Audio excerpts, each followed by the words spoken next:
Good morning, everyone. Hope you all are doing well.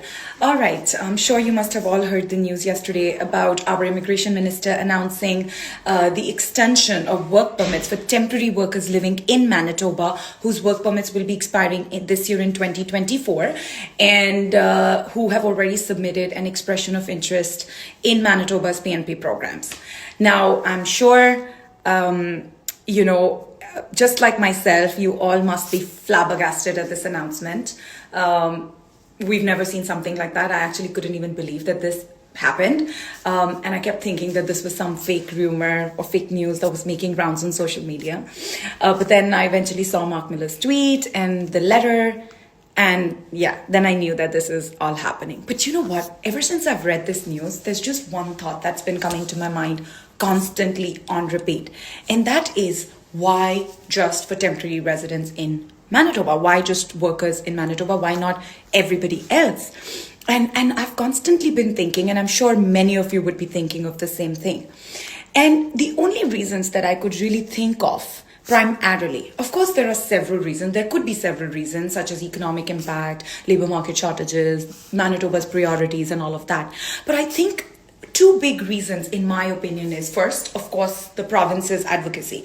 We all know that provincial governments often advocate for policies that align with their specific priorities and needs. And it's quite possible that Manitoba government actively lobbied for this extension, highlighting the importance of foreign workers to the province's economy.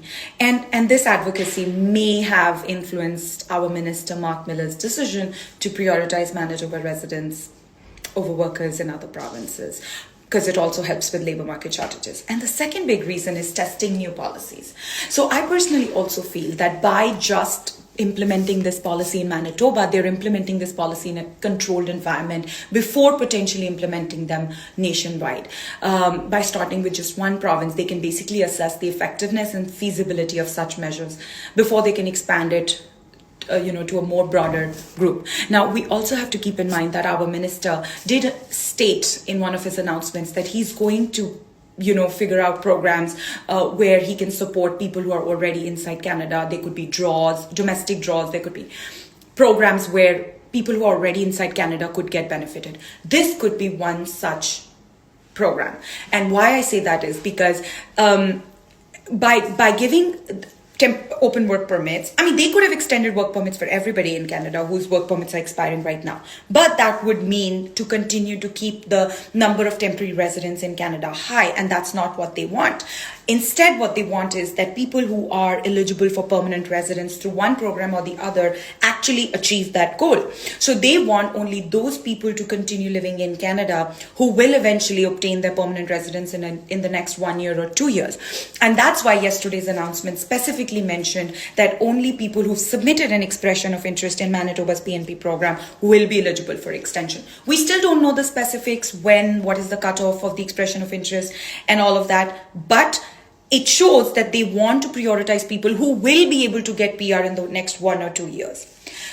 Now, the minister is expected to meet his provincial counterparts on May 10th, and it will be extremely interesting to see if they're going to discuss similar policies and will roll out a similar policy in other provinces. Looks like they will give an opportunity to people who will have a pathway to PR eventually, and not just to everybody. And yeah, so in my opinion, those are the two reasons, big reasons why this has happened. What do you think? Do you think that there's another reason? I want to hear. So share with me in the comments below. And before I leave, I just want to say, regardless of all the announcements we get, all I can say for this government is that there is no hope, but there is still a lot of hope. So don't lose hope. Always remain hopeful. You never know. Anything is possible, and you might just get successful in achieving that goal. Good luck, everybody.